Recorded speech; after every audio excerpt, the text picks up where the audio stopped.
Heat of formation के numericals बहुत ही easy होते हैं और बहुत इंपॉर्टेंट भी होते हैं। According to first year syllabus अगर हम देखें, हर ईयर में एक न्यूमेरिकल ज़रूर आता है। 4 इक्वेशन वाले भी ये न्यूमेरिकल्स होते हैं और 3 इक्वेशंस वाले भी। इस वीडियो में हम 4 इक्वेशन वाले पहले करेंगे।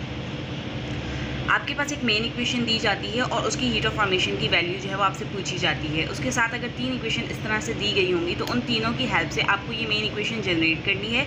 जब आप मेन इक्वेशन को जनरेट कर लेंगे तो आपके पास उसकी हीट ऑफ फॉर्मेशन की वैल्यू भी आ जाएगी। 3 स्टेप्स होते हैं इस न्यूमेरिकल को सॉल्व करने के। फर्स्ट स्टेप कि आप मेन प्रोडक्ट देखें कौन सी इक्वेशन में प्रेजेंट है। ये मेन प्रोडक्ट हमारे पास C2H6 विच इज़ ईथेन, वो हमारे पास इस इक्वेशन में यहाँ पर मौजूद है रिएक्टेंट साइड पे, ठीक है। तो इस इक्वेशन को आपने छोड़ देना है अभी, ये पहला स्टेप होता है। सेकंड स्टेप में क्या होता है कि ये जो 2 इक्वेशन अब बची हैं इनको आपने मेन इक्वेशन के अकॉर्डिंग बैलेंस करते हुए ऐड करना है। कैसे बैलेंस करेंगे? लेट्स सपोज हमें मेन इक्वेशन में 2 कार्बन चाहिए, जो कि हम इस इक्वेशन से यानी सेकंड इक्वेशन से ले सकते हैं 2 कार्बन। तो हम इसको 2 कार्बन में कन्वर्ट करने के लिए इस पूरी इक्वेशन को 2 से मल्टीप्लाई करेंगे और इस डेल H की वैल्यू को भी 2 से ही मल्टीप्लाई करेंगे।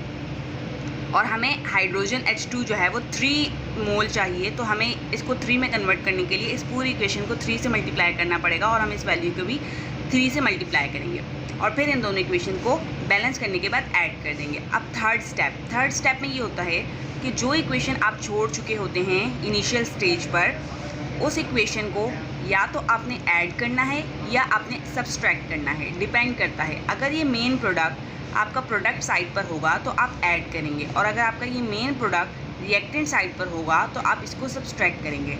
अब हमें पता है कि यहाँ ये रिएक्टेंट साइड पर है, तो अब इस न्यूमेरिकल में हम इसको सब्सट्रैक्ट करेंगे। अब हम इसको सॉल्व करते हैं।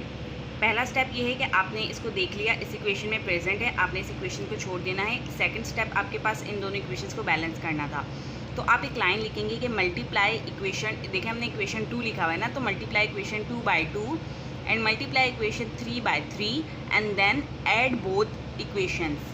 ये आप एक लाइन लिखेंगे।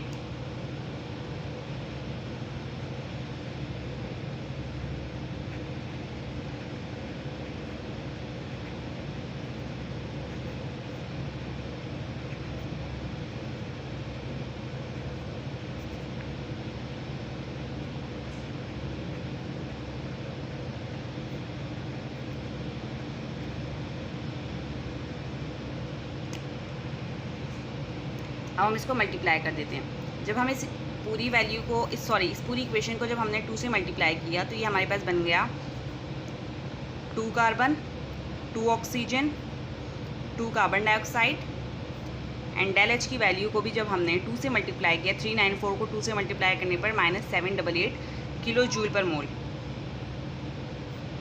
और थर्ड इक्वेशन को 3 से जब मल्टीप्लाई किया तो 3H2 + 3/2O2, 3 water and del H is -858 kilo joule per mole. अब हमने ऐड करना है इन दोनों इक्वेशंस को, तो ऐड इस तरह से करते हैं जैसे ये 2 कार्बन है, नीचे हमारे पास रिएक्टेंट साइड पर और 2 कार्बन मौजूद, कोई भी कार्बन मौजूद नहीं है, तो 2 कार्बन वैसे ही हमने लिख दिया। ऑक्सीजन का ऊपर भी है और नीचे भी है, ये 2 है, ये 3/2 है। 2 एंड 3/2 को जब आप ऐड करेंगे तो 7/2O2 बनेगा। एंड हाइड्रोजन सिर्फ यहीं पर मौजूद है 3H2, तो आप उसको 3H2 लिख देंगे रिएक्टेंट साइड पर, ठीक है। अब प्रोडक्ट साइड पर 2 कार्बन डाइऑक्साइड है और 3 वाटर है, तो 2 कार्बन डाइऑक्साइड + 3 वाटर के मॉलिक्यूल हैं। एंड डेल H की वैल्यू को जाहिर है इन दोनों को भी जब आप ऐड करेंगे तो आपके पास आएगा -1646 किलो जूल पर मोल। इसके बाद ये वाली इक्वेशन जो आपने थर्ड स्टेप में, ये वाली इक्वेशन जो आपने छोड़ दी थी, अब आपको ऐड या सब्सट्रैक्ट करना है। अब मैंने बताया था कि अगर ये मेन प्रोडक्ट साइड पर होगा तो ऐड, और अगर रिएक्टेंट साइड पर होगा तो सब्सट्रैक्ट। तो यहाँ पर हमें पता है कि रिएक्टेंट साइड पर लिहाजा हमें इसको सब्सट्रैक्ट करना होगा। हम एक लाइन लिखेंगे कि अच्छा, ये जो हमारी इक्वेशन जनरेट हुई है ना, इस इक्वेशन को भी हमने नाम दे देना है, कोई नंबर दे देना है, ठीक है। तो हम इस इक्वेशन को कह सकते हैं 5th इक्वेशन हमारे पास है। ये हम लिखेंगे कि सब्सट्रैक्ट इक्वेशन 4 बाय इक्वेशन 5।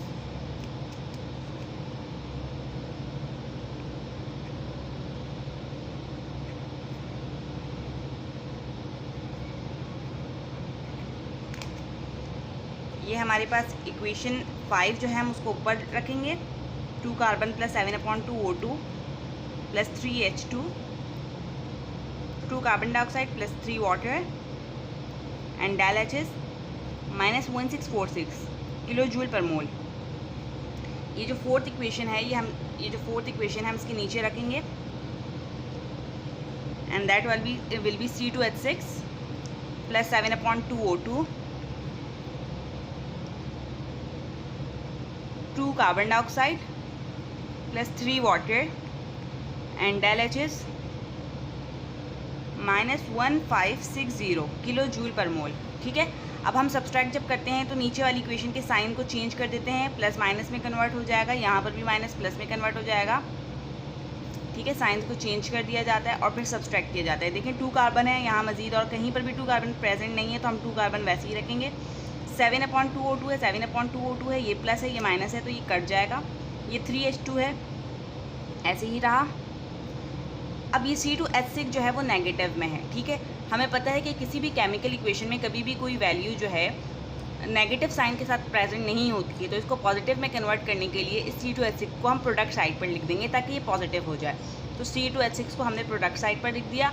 ये कार्बन डाइऑक्साइड प्लस में है, ये नेगेटिव में है, कट जाएगा। ये वाटर प्लस एंड माइनस में है तो ये भी कट जाएगा। अब ये माइनस में है और ये प्लस में है, जब हमने दोनों को सब्सट्रैक्ट किया तो हमारे पास डेल H की वैल्यू आई 86 but with minus sign, because 1646 बड़ी वैल्यू है जिसके साथ माइनस का साइन है, तो इसलिए हमने माइनस लिखा किलो जूल पर मोल।